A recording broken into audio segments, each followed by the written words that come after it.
Yes, indeed. Yes, indeed. Yes, indeed. We might want to set up another phone just so we can hear what's going on. Because I can already hear I have an echo. Actually, I can actually hear like an echo going here. But it's cool though. Joey, What's up, Teach? you're live on air. Live in the red. Yes. Yes, sir. So we're just going to allow a few more people to come through as well and get this off right now. But we're just waiting, just making sure our tech is right. I'm right now in Berlin, Germany, and we're doing this off of a phone, or several phones actually. I'm here in Berlin, Germany. It's about 6 o'clock here, 12 o'clock Eastern time where you guys are at. Or where we usually broadcast from in the United States, 12 noon over there. But it's pretty dark over here. In about 2 hours or so, I'm going to be doing my last concert here in Berlin, or the last concert for this tour here in Berlin. Actually, about 20 dates. This is what it is right here. We're finishing up. So we're just going to stall a little longer for some time, just to let some more people come through before I start this read. Obviously it's going to be a short read because I'm running from here straight off to our concert. Like I said, we're in Berlin, Germany right now, and I'm in a corner of the hotel that I'm actually in here. Across the street is the famous YAM, Young African Arts Market. I must have performed there 8 times in the past, every year. It was ridiculous. Went over there, saw my people, it was all good. Might even have an after party afterwards. That may go up live later on. We'll see what happens. Stay tuned. But right now you're tuned into the Temple of Hip Hop. And the Temple of Hip Hop is a hip hop preservation ministry, archive, school, and society. We believe that to preserve hip hop is to preserve hip hoppers. And that's why we're giving these particular lessons wherever we go. We're teaching on the run, like I say, up to the minute teaching. And that is fitting for today's short read. These are short burst reads because also when you turn to your gospel, you'll see that the next really big lesson is the stages of intellectual growth or the stages of degrees achieved within the Temple of Hip Hop's reading, within the study of the Temple of Hip Hop. We go through rap fan, hip hopper, true hip hopper, attuned hip hopper, cultural specialist, minister, and so on. But that's a sit down and read because we got to walk through that. That's not something that I would do like this, like here, like this. So the idea is, thank you, my friend. The idea is, oh, you can't even go out that way. Wow, yeah, it's locked. Wow, it's this way. Yeah, straight that way to the lobby. I guess it's locked. Right. Excuse me for that. We are in a lobby right now, and it is wonderful to be in a live situation, reading the gospel. I'm with it.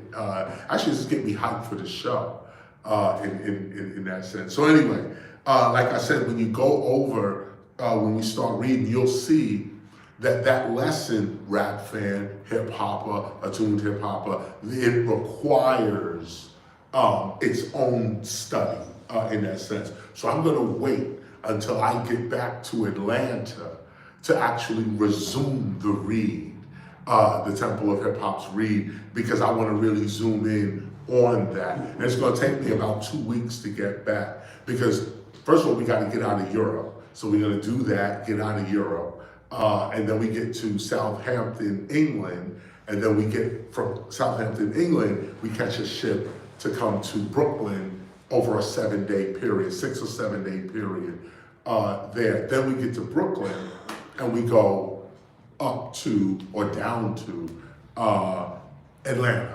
the Atlanta area. And then of course I'm in a base there, I'm home again. So then we will resume these actual lessons.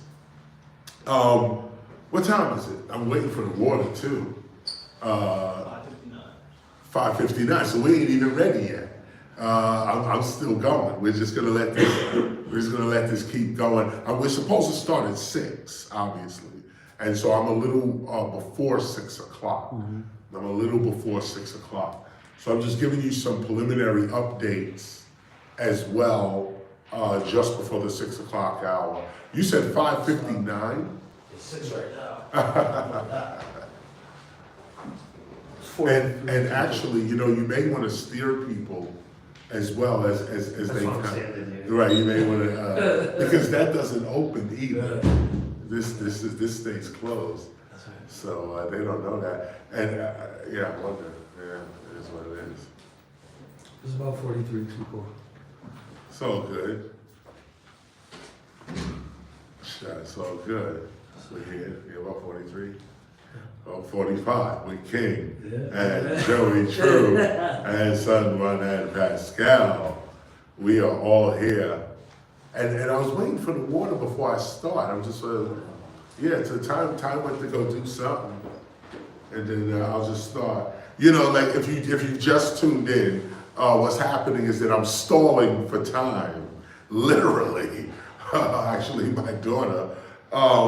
I'm waiting for some water, waiting for more people to come in. I started early because we're here in a hotel. I'm in Berlin, Germany, at a hotel here, a nice hotel here in Berlin, Germany. In about 2 hours or so, I do my concert. So we got to get out of here and do our thing. It's going to be a short read. And the reason it's a short read, not because I'm dashing off to do my concert, but the way in which, when you look at the gospel, you'll see the way in which the studies are structured and the way in which we've been chopping them up. The next big study really is the breakdown of the degrees: rap fan, hip hopper, true hip hopper, and we have to sit down on that. I can't be on the run with that. We have to take the 2 hours, the 3 hours to walk through that. So I'm going to do that when I get more settled back home. The tour is over. This is what it is. This is how y'all play it. You can't just get the regular, water. They got to be this. Teacher? Huh? They're saying you were allowed us to use the breakfast room. Huh. If you wanted to do that. Yes, I would. I'll take full advantage of that. There would be no messed up. No. You go in there, sit, have a relax, and read whatever you want to read. That would be great. Yeah, Yes, sir. but if there would be no messed up. Yeah, no, come on, never. You're offering something great. How can we best that? No, I'm just telling you. As a Yes, sir. We'll take it. We'll take it. Thank you. Well, that was a blessing. Wow. See how miracles just happened right there? So what just happened, just so y'all gonna get it in real time, just as I got this ridiculous bottle of water here, the manager from the hotel came out and said that he's gonna give us a room somewhere. I don't know, what did he say, a breakfast room or something? The breakfast room, because we're in a lobby of a hotel in the corner, and I'm getting ready to get it in. And whoever's here to hear it is gonna hear it.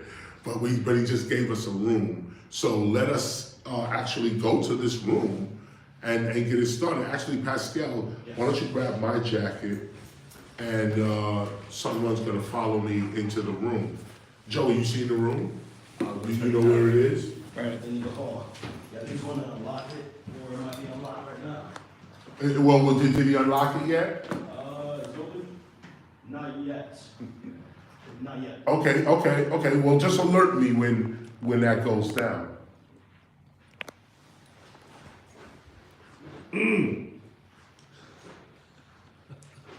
What is it? Is it He got sparkling? gas in it. Oh, have mercy.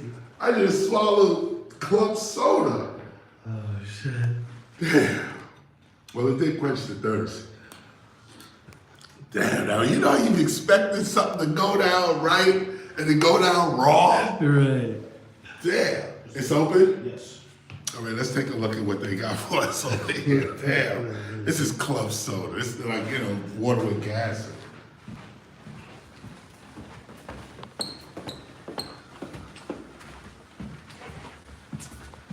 problem. I appreciate this. All Thank good. you very much. All good. Should I put the music off? Yes, please. We're doing a live broadcast, a study, so it's actually going to be good to cut this off. What do I look like here? Is it too much? Or what? Back here? Where the light Yeah. is. I think Light probably is here. good yeah? All right. So this is where we at. He said he got some food. He said he had some something to eat. Is there a menu? Let's. Oh, you know what? Give me the jacket so that we can set it up the way you had it. And look, no wait a minute. You see here, there's cups and glasses, and all the time you can make a little stack. Look at that children's chair right there.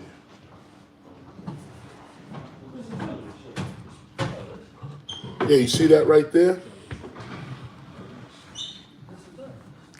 No, that might be actually that with the jacket on it.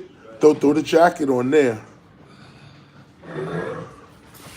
Yes, y'all. You don't stop. All right, so I'm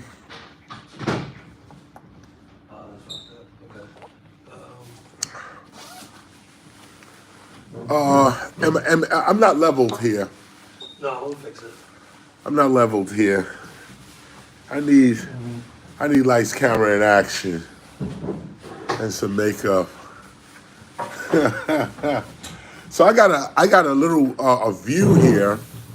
I'm gonna show y'all a little bit of. I don't know. You can't really see much, but that's a little bit of Berlin. Cars going by with the booming systems. Well, that's not totally true, but it's a little bit of Berlin. And yeah, you rock it like that. A little bit of Pascal. So someone's gonna attempt to line this up real quick so we can get this read off. And why are you doing it that way? Because you might get this reflection. It is over gonna get that. Yeah, we might need to come over here. Move that right over here. Yep. I have my wallet.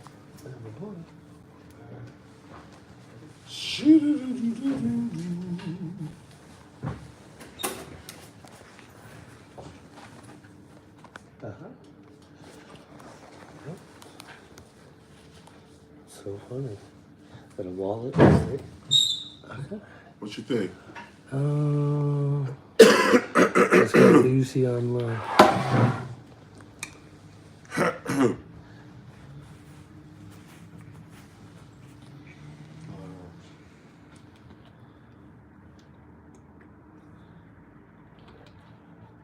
That's what it is. That's what it is.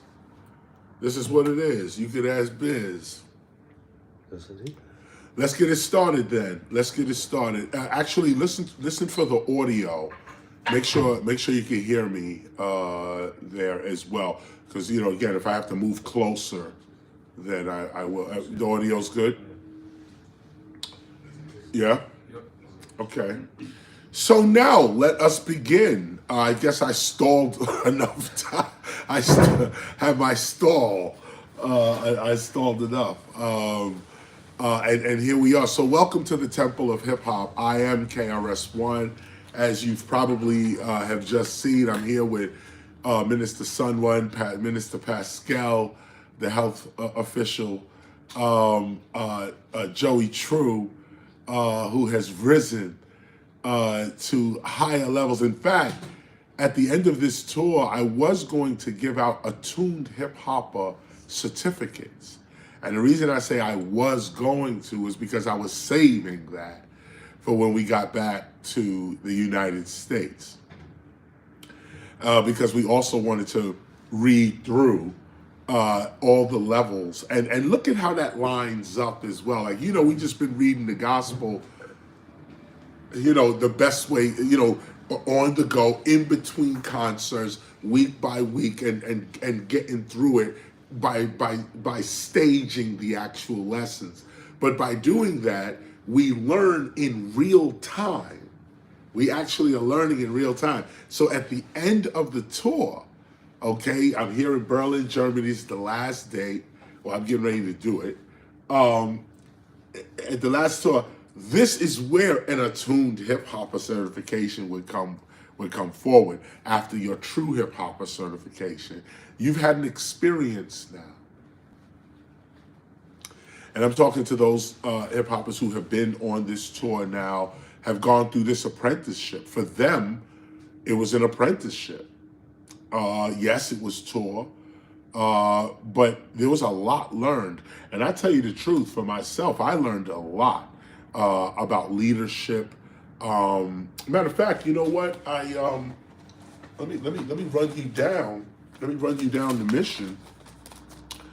I was keeping some notes because not only did I have my own personal epiphanies about perseverance.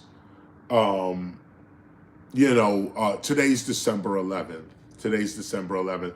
If you look at your gospel on page 435, I'm looking at the freestyles and I'm looking at December 11th. The freestyle says, make your security, make it and defend it by saving and investing and remaining independent. There's so many pieces in that. There's so many pieces in that. Make your security. That number one was interesting throughout this entire tour. How we all had to take care of each other and how we had to look out for each other as well, and also set our security, food, clothes, shelter, travel, this kind of thing. Make your security. Now, don't look for your security.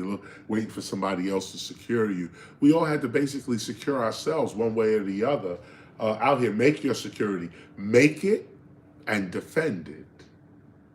And I wanted to talk a little bit about that, but let me put this last part. By saving and investing, that's an interesting piece. Because like I always say, I say openly, this tour is in the red. Okay, any little bit of money we get, and I'm pulling money from all types of other places to be here. But I wanted to be here, and I wanted this experience. And like everyone else on the tour who's also spending their own money and their resources and their time, we all wanted to be here. That's the point. And so I wanted to be here as well. And I got to see my granddaughter. I got to see, and not only that, here's the mission. Oh, and let me just end right here. By saving and investing and remaining independent. That last part, by saving and investing, yes, saving money. Yes, investing money. But what about saving yourself and investing in yourself? Which is what this was all about, what this apprenticeship was all about. The saving of yourself through the investing into yourself, or vice versa, saving yourself. Like, you was out here doing this or focused on these temple calls, so your mind was not able to go someplace else. Your body was not able to be harmed in some other way or led down some other path. You saved yourself by taking this kind of apprenticeship, or even being on these calls every Sunday, spending your time with us right now. In that sense, is saving yourself. And then, of course, investing. Like we said, everyone here investing their mind, their time, their money, their resources, their physical body, all of us. Look at me coughing even as I say this. This tour has been a wear and tear on all of our bodies, on everybody's body. I think we all have come down with some kind of a sniffle, a cough or something. But as you can see, we're here and standing strong and getting through to the last date as well. And Berlin is freezing. It's nice. It's a nice freeze. It's a nice freeze. It's not like a Chicago brutality freeze or New York, those kind of freezes. It's a nice freeze. It's a tourism freeze to this. So it's all good, but it's nonetheless freezing out here. The mission. So just know that on December 11th, I was meditating on that. Make your security, make it and defend it by saving and investing and remaining independent. And that's what this is all about. When you independent, you spending your own money, you spending your own time, you leading your own way, you making your own reality, you're making your own security. This is why slavery is very comfortable and freedom is what's difficult. Maintaining freedom, maintaining independence, maintaining a sense of security, self-security, self-determination, self-control, self-direction, you know, that kind of shit. These are the seeds of life. And you don't get a chance often to get to experience it. We experienced it on this tour completely. I drove the whole tour. Son One, Pascal, they drove half the tour. Jumped in the van when we got to Europe, no pun intended. But we was trying to save money, actually. So we got rid of their car and shoved them in the van. Plus, also, others had left the tour.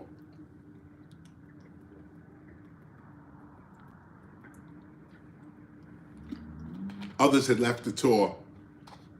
Shout out to Moon, who came for a minute and helped out and then left the tour. Same thing with Raharu, came for a minute, helped out, left the tour.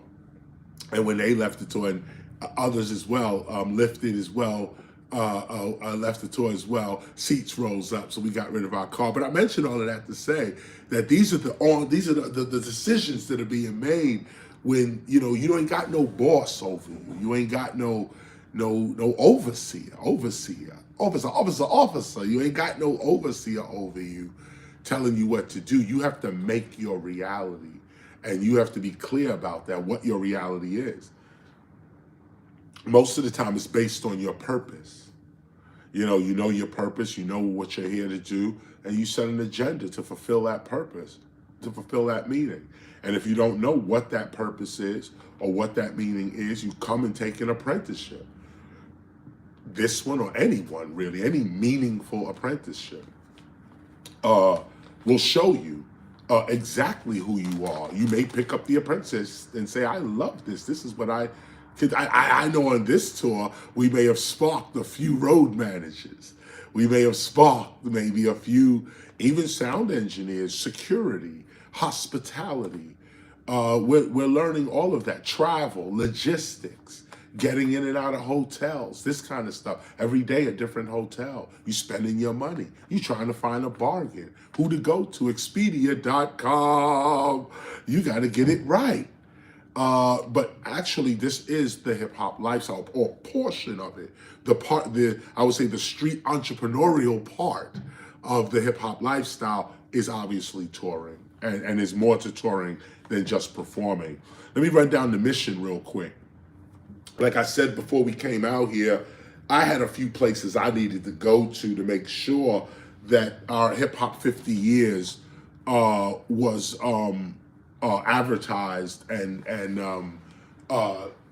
celebrated internationally. That's what we wanted to do.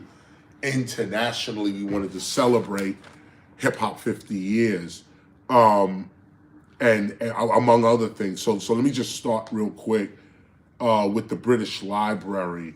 Had a great discussion there with the British Library. Started plans in negotiation now for what we can do for hip hop's 50th anniversary. I hit them with it. They got a proposal on their desk. Plus, I spoke to people there, and that's the point too. The emails, they're good, they're follow-ups, but you gotta be in somebody's face, and that's what happened. I went right there, got in their face. And there was actually some old people there that knew me from last time. I'm not gonna shout their name in a public forum, but there was a few other heads there from the British Museum that remember the last time. I always say that when they were putting 1,000 new words into the English lexicon, I was one of the advisors, counselors on that committee, and I was arguing for hip hop to be capitalized and all of this type of stuff. I didn't get the capitalization yet because, of course, the day that they were doing the exhibit was the day I was leaving on a ship. So I didn't even get a chance to, if I had stayed and argued my point, it would have got through. But lo and behold, my ship was leaving the day of the actual 1,000 words going in and arguments being made. I had the private showing and was able to submit my paperwork directly to the rest of the board committee, so on. But everybody was sad that I was leaving, and plus for the museum, they wanted KRS-One to give the keynote address. It was whack, and I ran out of there. It was whack. But some of the people who were part of that were there. So we said, let's start this up again and let's get this going. So big up to the British Library. Next year, 2023, probably around September, October is when their academic year really comes alive. October is Black History Month in Britain, and November is Hip Hop History Month all over the world. So we was looking at an end of September going into October, November deal for next year. Those that might want to start saving for their apprenticeship now for that time, that too is going to be another fun-filled time, a blast, master actually. So just keep that in the back of your head sometime around the around September, end of August going into September. We are making plans to come back here, England, and do a little more of Europe this next time around as well. So there's the British Library. Negotiations have already begun now for hip hop's 50th anniversary. Then we went over to the National Museum, Liverpool. There was two museums there. One was the International Slavery Museum, which didn't have much in way of what our mission was, but I did go anyway, rekindle my relationships. There was people there as well that knew us from last time. We rekindled our relationship, exchanged information, discussed the museum, and maybe when I come back around again, we'll do something for Black History Month, which is their October kind of thing as well. But it was out of the International Slavery Museum that we walked over to the National Museum of Liverpool, or what is called the National Museum Liverpool. There, I was able to leave a note and proposal about hip hop 50 years. I went there 3 times and couldn't get anybody. They were so embarrassed.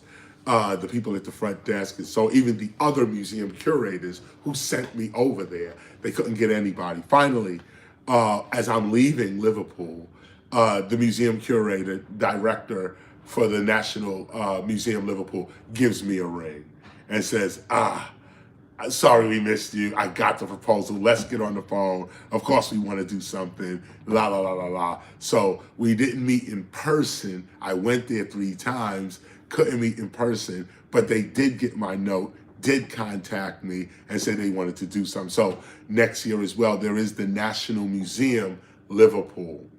The mayor of Liverpool, Lifted, by the way, hooked us up with a couple of people in Liverpool, and one of which had a connection to the mayor's office. The mayor wanted to meet and talk. The day we were getting ready to meet the mayor came down with a flu. They didn't want to say COVID and all of that, probably send the city back on lockdown. But somehow she got some cold the day of.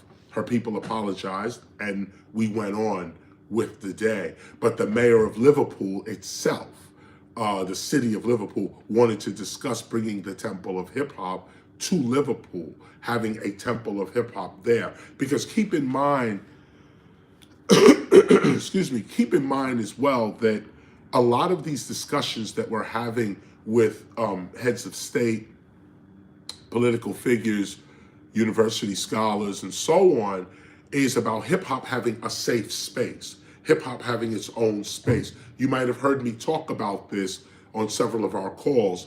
I compare it to a Chinatown, a Little Italy, a little Greek town. You know, in major cities, you have these cultural oases where you know if you go into these places, you're going to get whatever culture that is. So I'm arguing that hip hop should have a space like that in every city. Give us your rundown, broken down section of the city, and let's remodel it, redo it, call it a hip hop section of town, a hip hop city, and bring business and jobs and purpose and meaning to people's lives in the city. I think it's a great economic plan. I think it's a cultural plan. I think it ties right into tourism, ties right into the university system.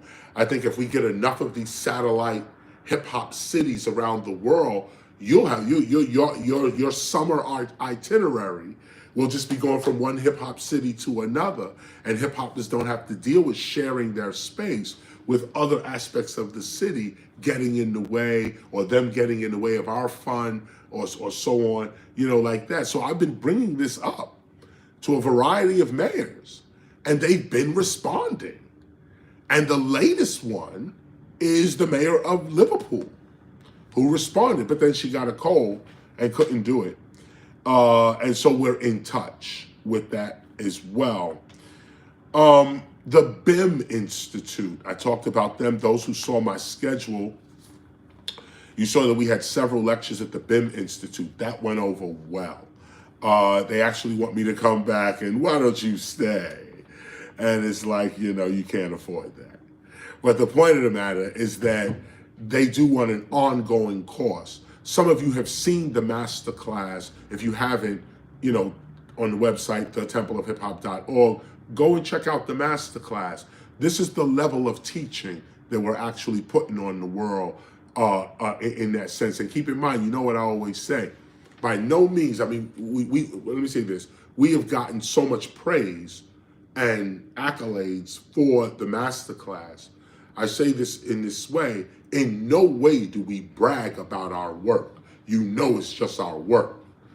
But when something is a master class, you bring light to that. You bring light to the fact that this is a master class, a perfected, completed situation. So I say that to say, go look at the master class, get as much information as you can off of that, show it to your friends, have questions and answers with that as well. But it's that kind of study, that level of study that we're bringing to institutions as well. And those that want to study, those that are studying with the Temple of Hip Hop and would like to teach, remember, these are not my teachings. These are the teachings. So what you see me give is what you're supposed to be giving. What the lessons you see me putting out, and I'm talking here about the BIM Institute or the masterclass, this is how you're supposed to present yourself as a hip hop teacher as well. Of course, I always call my teachings the introduction, the foundation, the standard. This is not above anything. In fact, the above is what you add to this. My teachings is for hip-hop's teachers to be unified in thought, that we have health, love, awareness, and wealth as the pillars by which we stand upon. We have our 3 natures of hip-hop, which is 3 spellings of hip-hop. We have the 9 elements of hip-hop that we teach: breaking, MCing, graffiti art, DJing, beatboxing, street fashion, street language, street knowledge, and street entrepreneurialism. We start hip-hop in 1973 with Cool DJ Herc at 1520 Sedgwick Avenue in the Bronx. It's these unifying elements that once you know that and speak like that, you embellish now on top of that. Was it really 1520 or was it 1600? Or is hip hop global and genetic? And you can move on from there. But hip hop's teachers have to be unified. We have to have a unity of thought, or the culture does not exist. We could talk all day, but facts are real occurrences. So this is why we teach what we're teaching. This is why the Temple of Hip Hop exists. This is why we're teaching what it is we're teaching. So the BIM Institute is also looking to do something for hip hop's 50th year as well. They're going to celebrate it. We're going to whip together probably a master class just for them. The BIM Institute, too, for those that don't know, is a franchised music school. The BIMM means something. I always miss what the meaning is. British, Irish music something. But they're stationed all over Ireland, all over England as well. Maybe some, excuse me, maybe some are in Europe. I'm not sure, but I know for years I've been teaching at the BIM institutes throughout, excuse me, throughout England. We're going to do something a little more intense for hip hop's 50th anniversary, and they're with it as well. Amsterdam, had a great time in Amsterdam with my daughter Time. Her birthday, December 8th. She got down. It was dope, but the show was ridiculous. Amsterdam, shout out to you. Amsterdam showed out. Showed out. Amsterdam was crazy. After that, we went to a place called the Bulldog Coffee Shop, restaurant and bar. It got turned up in there as well. But at the Bulldog is where we may also have a 50th anniversary in Amsterdam. Notice what I'm doing. Amsterdam celebrates, and this is whether we're there or not, Amsterdam celebrates hip hop's 50th there on their own in Amsterdam at the Bulldog. BIM celebrates the 50th as a school, so all of their schools, about 12 of them, will be celebrating at one time as well. The National Museum of Liverpool might have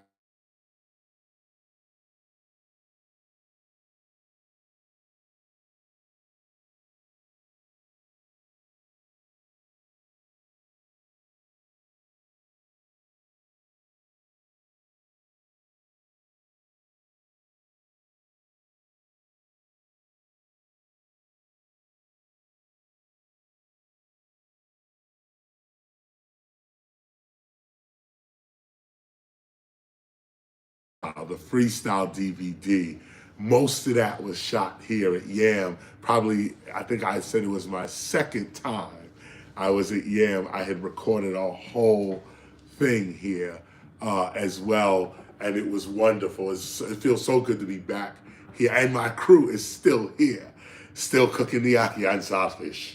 Actually, not even ackee, so they actually got the tilapia and jerk chicken. They over there with that, but still doing their thing. Gambia is over here. Gambian Africans over here. German Africans, really, over here doing their thing.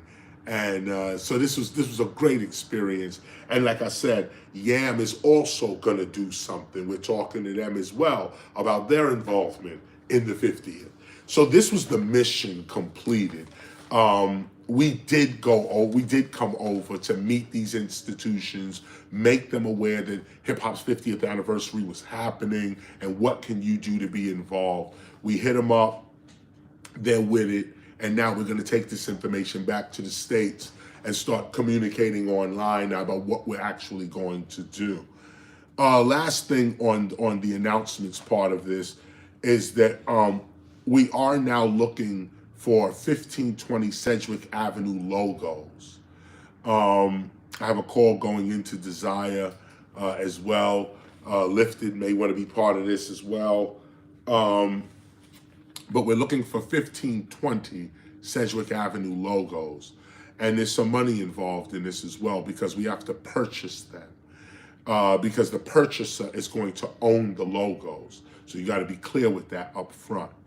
What's happening is that, like I said, I had advised Mr. John Crotty, the owner of the building, to trademark the building over the 50 years. He's the owner of the building. You need to trademark the building.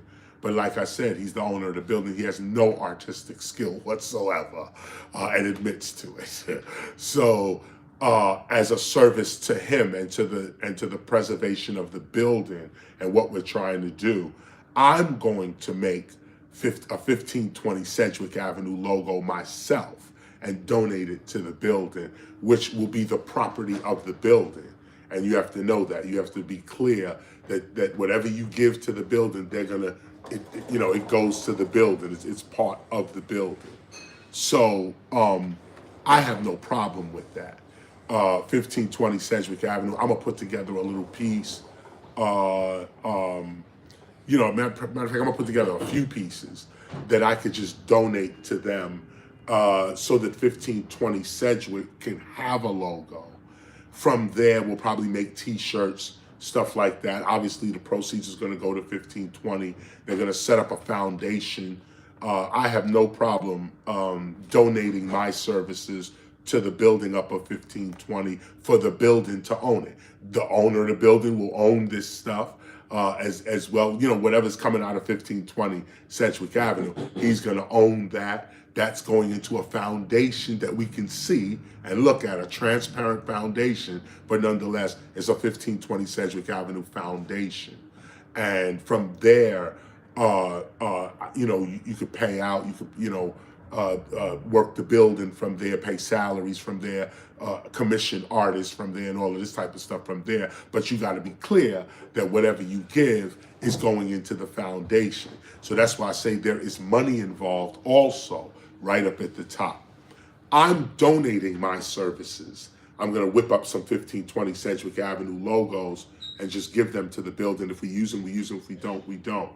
I'm just looking for the best logo. And right now, Desire is coming with the hottest logos. I can't even front on you, Desire. The calendar was sick. Hip Hop 50th anniversary, Hip Hop Appreciation Week was sick. All of the Temple graphics so far has really been impressive. So again, like I said, the 1520 Sedgwick Avenue logo, we're looking to do that. I'm donating my services, but there's money involved because we have to purchase these from the artist. You have to walk away from the work, and that's and the credit too. You'll get credit like in history, but you know, on the logo itself, it's just going to say 1520 Sedgwick Avenue. That's it, TM. And you got to be comfortable with that. If you're not comfortable with that, then take everything I just said as a freestyle rhyme that passed your mind in that sense. So that's it. That's the last of our announcements to be made before we get into our read. So now the read, ladies and gentlemen. Turn your gospel to page 694. We're going to start at page 694.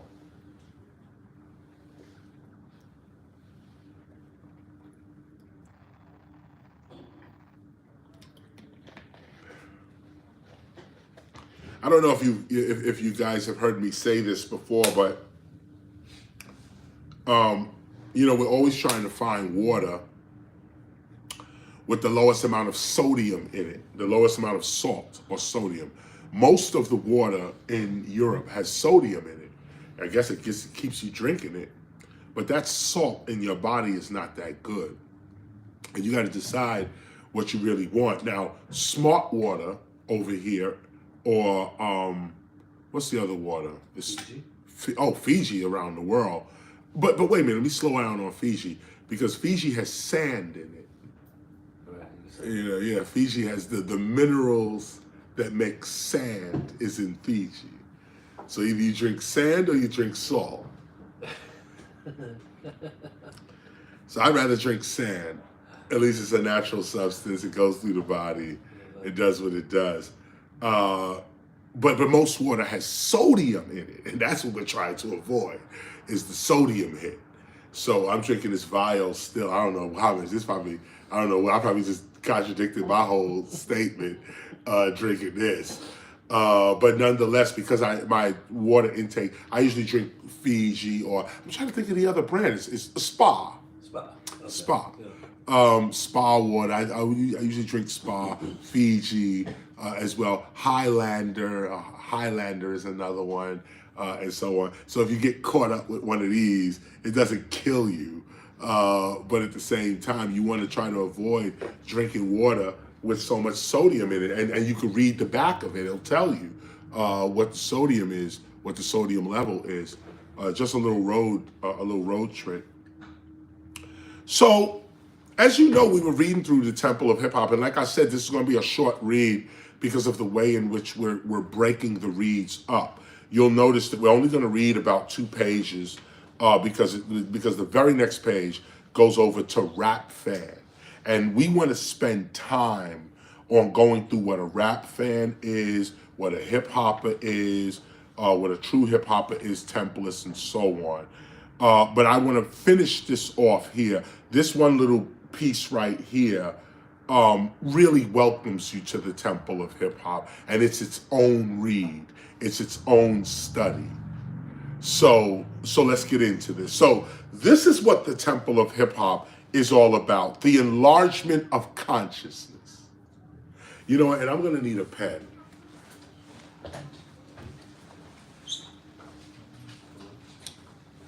I thought I had one. I got a Sharpie.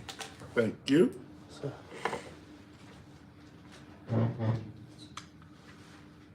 This is what the temple of hip hop is all about: the enlargement of consciousness. And what I want to do is underline that. Let's just go ahead and underline that. We're going to underline that. This is what the temple of hip hop is all about: the enlargement of consciousness. As a hip hop preservation society, we also study the repeated patterns of hip hop's existence in space-time reality. We look throughout written, visual, and oral world history to see the patterns that best suit our movements today, one way or the other, meaning, you know, whether they be favorable or unfavorable. What looked like us in history? We have asked this question too throughout our read as well. What are the repeated patterns in world history that we can see that we are also repeating today? Not that we are chained to our past or past patterns, but mathematics and calculation is based on patterns. And to be able to see repeating occurrences, to be able to see that, to see the rhythm of anything, is to see the math of it. And when we approach hip hop, that's how we're approaching hip hop. You know, we look throughout written, visual, and oral world history to see the patterns that best suit our movements today, one way or the other.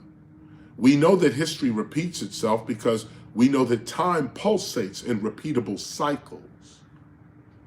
See, some people say history doesn't repeat itself. And in a way, history doesn't. Every moment is identical to itself. But in the context by which we're reading, where you're looking for patterns, history does repeat itself. Certain circumstances of the past are with us right now. Some people say the more things change, the more they stay the same.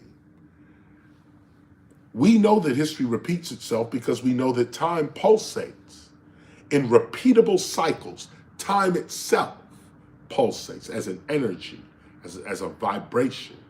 It pulsates in repeatable cycles. We know that it is not historical events that repeat themselves, but more accurately, it is the conditions that create certain historical events that repeat themselves. It's the conditions that repeat themselves, not necessarily the events.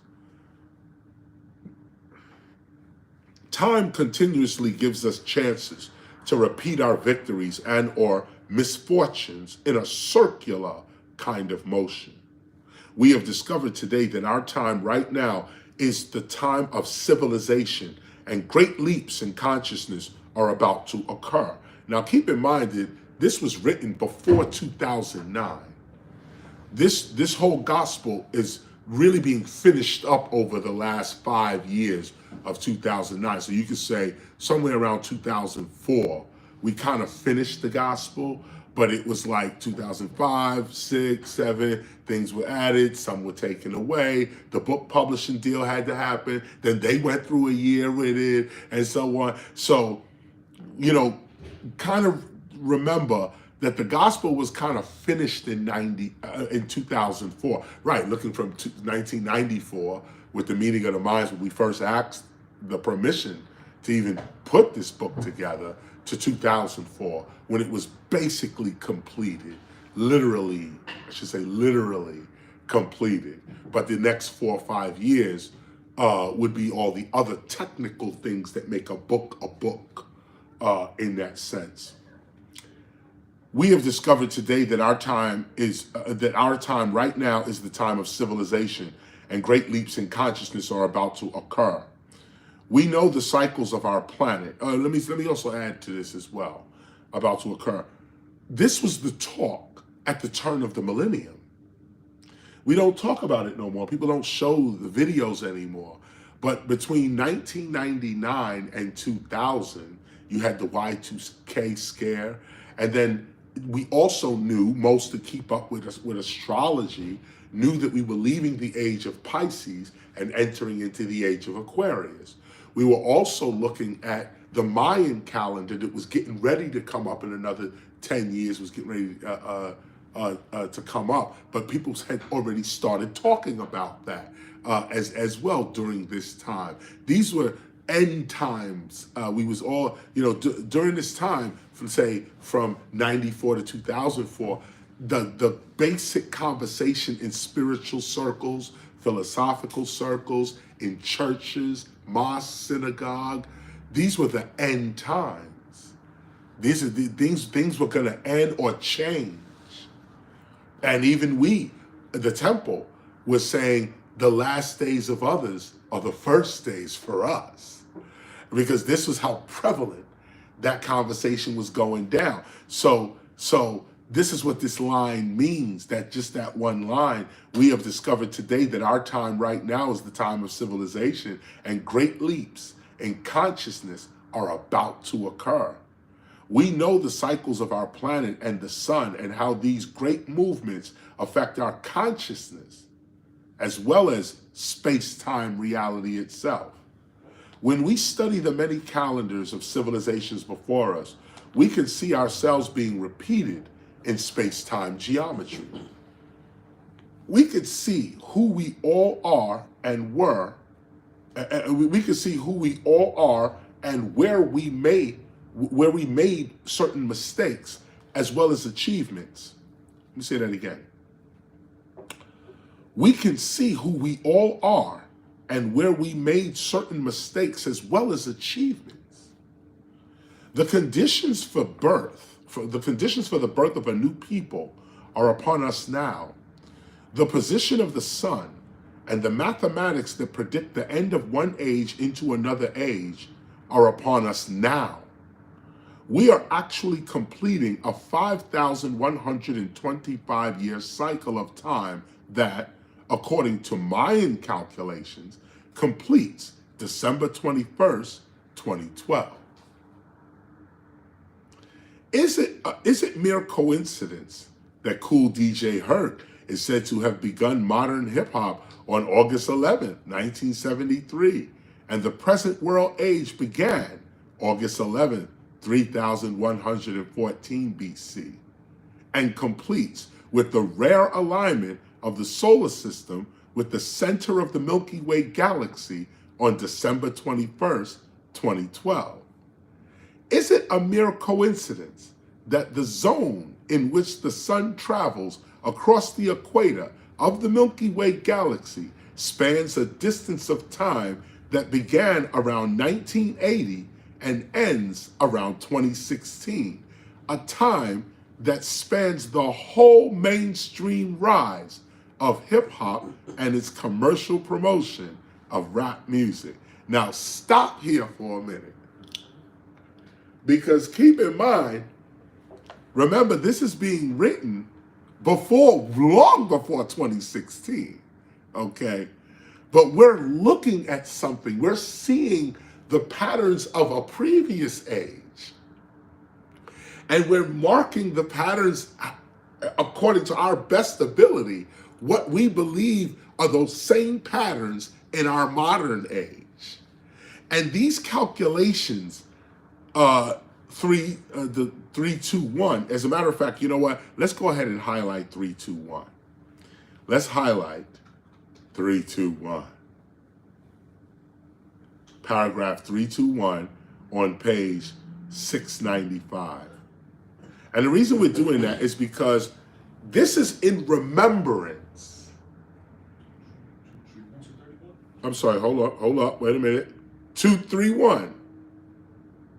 231. What did I say? 321. Ah, okay. 231. 231. Let us be clear. 231. That's right. Thank you for that. 231. Paragraph 231. 231 on page 695. The reason we are highlighting this paragraph is because it's a remembrance that the Temple of Hip Hop was awake, aware, and conscious for every astronomical event that hailed in a new civilization. We was not sleeping, okay, at all.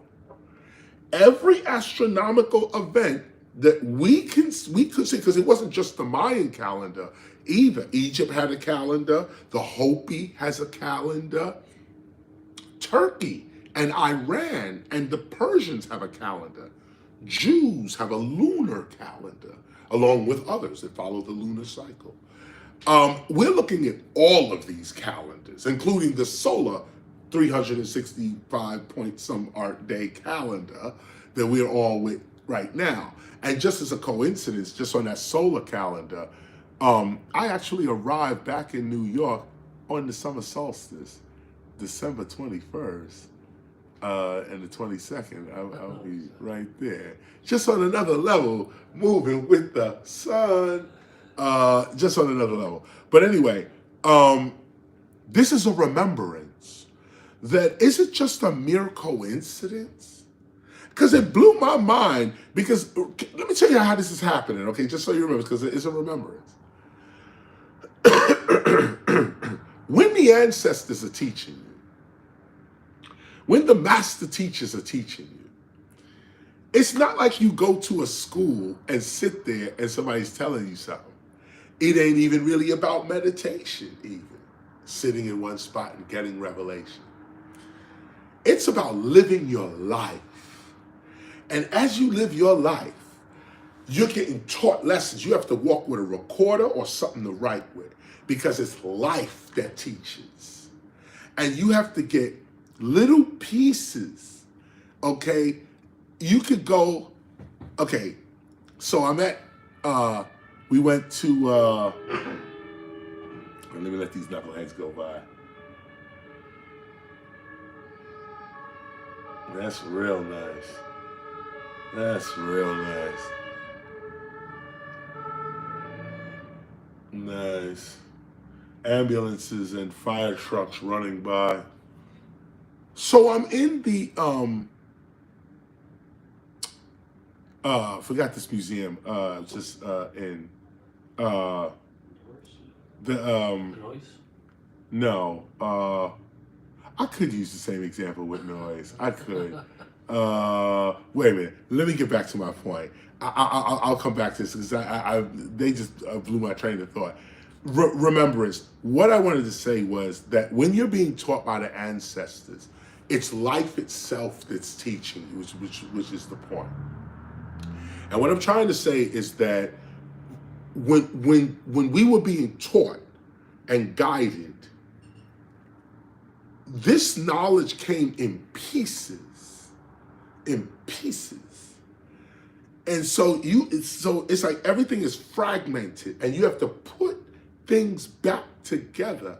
And when you spend the time, sometimes it's years, sometimes it's weeks, sometimes it's months, you put it together, you start to see a picture that you could not see reading just one book or watching one thing or going to one exhibit.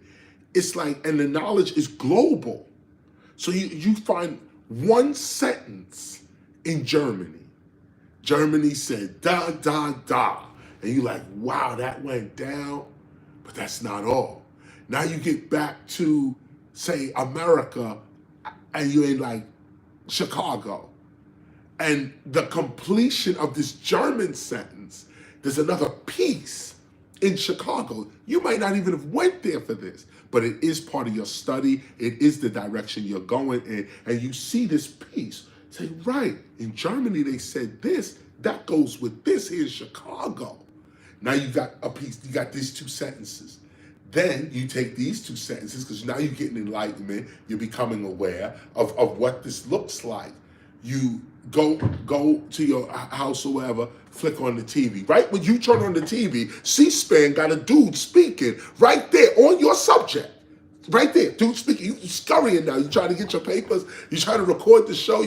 And he says one sentence. The whole thing you needed, but you come this piece with this piece with this piece with this piece. That's why this took 14 years. Because every sentence in this book came like that. Every sentence, every word, idea came from, you stop at the red light, somebody begging for money. You look at the sign. The sign says, you could be here tomorrow. Throw them the money, you drive off. Then you open a magazine that says, you could be here tomorrow. Somebody on a beach. You could be here tomorrow. And you start thinking, what does this line, you could be here tomorrow, mean? What are the pictures that are being shown? This guy said, you could be here tomorrow. Then the next picture is, you could be here tomorrow. Then the next picture, you go to eat. And you knock on the door, it's closed. The person comes out and says, we're closed today. You could be here tomorrow.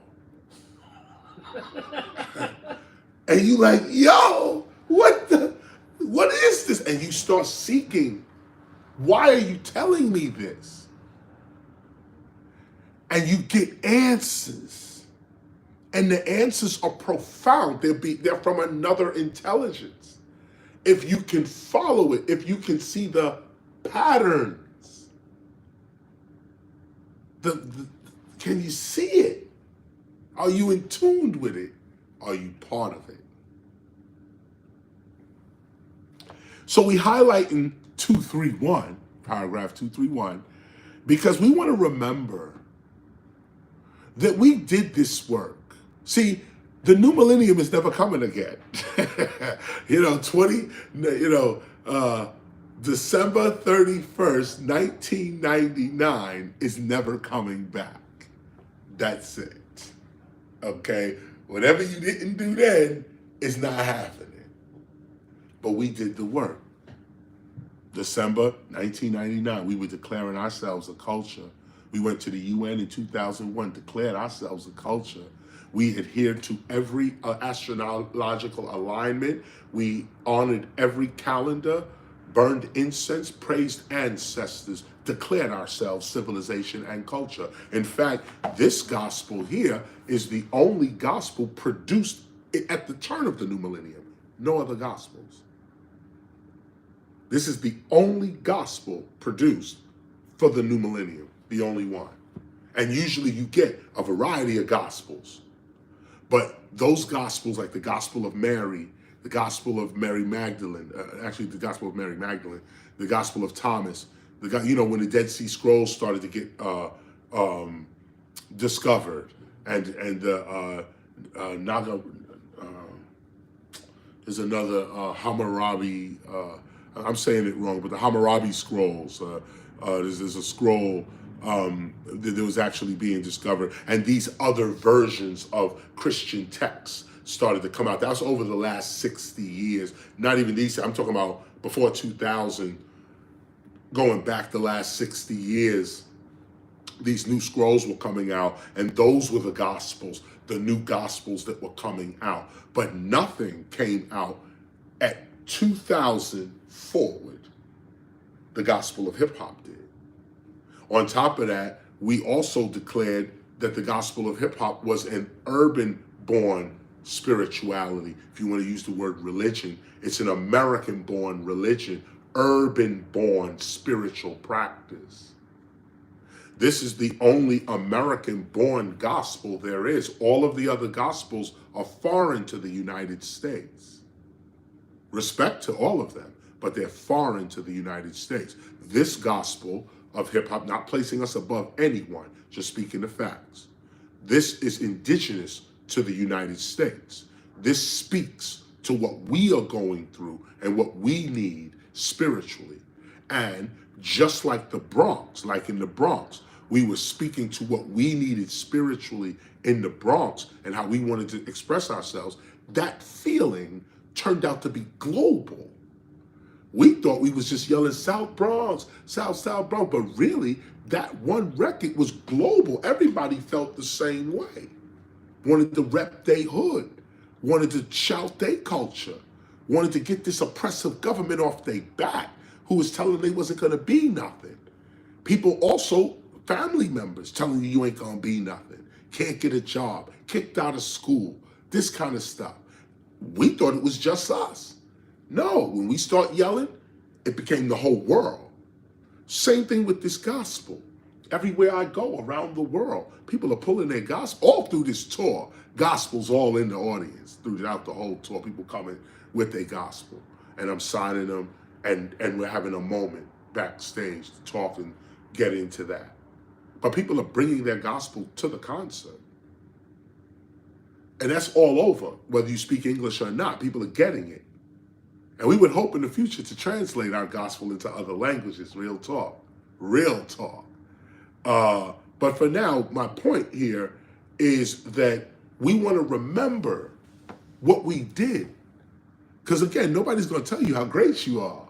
Nobody's going to tell you when you defeated them. No one's going to tell you when you've achieved. You have to know this for yourself.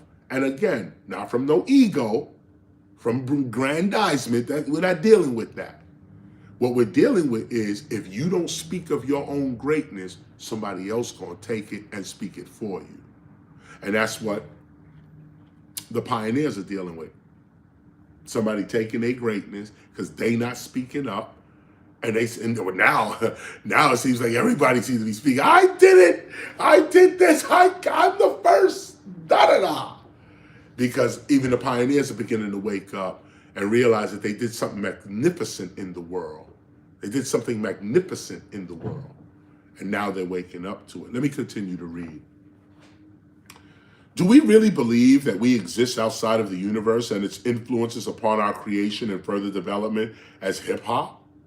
Oh, no, we don't. Hip-hop is divine, and it is following the patterns of celestial calculations. Those of us who are aware are also humbled. It is indeed our time again. The last days of others are indeed the first days for us. Let us unite around the timeless principles of peace, love, unity, and joy. We are indeed living at one of the greatest times in human history, and to be aware of such a time causes one to be alert and victorious. Preparing our people for the inevitable shift in earth consciousness is the sacred work of our temple for hip hop. If this path is for you, you are welcomed into the temple of hip hop. Your training has already begun. The following is a list of our training stages that represent the learning levels of our committed members. Take a moment now and review the following list to determine which stage is comfortable for you to begin with. And notice this part right here. Notice this part right here. I'm gonna read this to you again. This is a 233. Let us unite around the timeless principles of peace, love, unity, and joy. We are indeed living at one of the greatest times in human history, and to be aware of such a time causes one to be alert and victorious. Preparing our people for the inevitable shift in earth consciousness is the sacred work of our temple. Can we highlight that? Highlight paragraph 233. Because that just about sums it up. And it's also the remembrance of the work that we did at the turn of the century. No one else was doing this work. Or if they did, then they should come forward, because there's no documented evidence for it. There's no, we'd like to align our work with whoever did this kind of work to make the work more powerful. But I don't think anybody did this work, because when we were doing this work, we asked everybody to join us on this work, and they didn't. And so I don't know, and the ones that did are the ones that joined in on the work and did that with us. So they're in our history, they're in the books, they're in the films, they're in the thing. But others don't even think like this. They weren't into any kind of Mayan calendar or any kind of mystic or metaphysical, even occult teachings. They weren't into that at all. We were, and we were into this type of science when people, when it was not fashionable to be like that, to be a metaphysician or to be a philosopher, to be a mystic, to be that kind of person. So again, without bragging or anything, I want to make sure we make that clear. But we did the work. And when you do the work, you stand on your work as a remembrance of who you are and what you are about. Not to throw it in other people's face, because it's unnecessary. They don't even think on this level, respectfully. So it's not even nothing to say we did this and we did that. But it's important that we know that we did this and we did that, so that we can have the proper articulation to keep the heritage alive, keep the traditions alive. Why is this like this? Oh, because this was done like that. Why are you keeping this tradition? How long have you kept this tradition? What's the meaning of the tradition? So now, and that happens with remembrance. So that concludes our read for today. And also next week, we are going to put up something special, sort of a almost like a conclusion to the tour itself. Sort of like a conclusion to the tour itself next week, because what I want to do is get back to the base, get back home, and be able to sit down, bring my pens and pads out, and walk through each of these, Rap Fan, Templars, walk through that, because we may actually have an attuned hip-hop ceremony at some point in the United States. And those that accompany this tour have already reached their level. They already have their certificate in heart. We have to actually produce that as well. So, and others, you will have a chance as well. Haven't announced the American leg of the tour yet, because it's not finished. We don't have enough dates to actually announce anything. Things are kind of still scattered, but good news coming in though, no doubt. So that's going to conclude our read.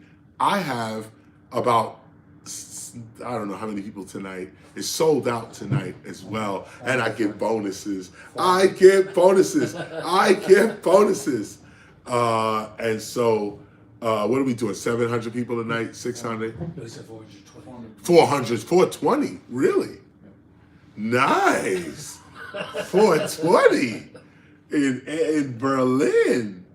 No, it's dope, and it's sold out. Sold out. Most of our shows have been sold out, and big up to Europe. Shout out to Britain as well. Sound engineers have been dope too. I hope I can get through. I can squeak through tonight. There's a face. We'll see what happens. It's Berlin. We'll see what we can squeeze out of these people. But it's been a wonderful tour, and that's all I got to say. As you can see, I'm livid, and I'm getting ready to go do this show and rock these people. So try to remember the point to this particular lesson is just our remembrance of the great work that was done.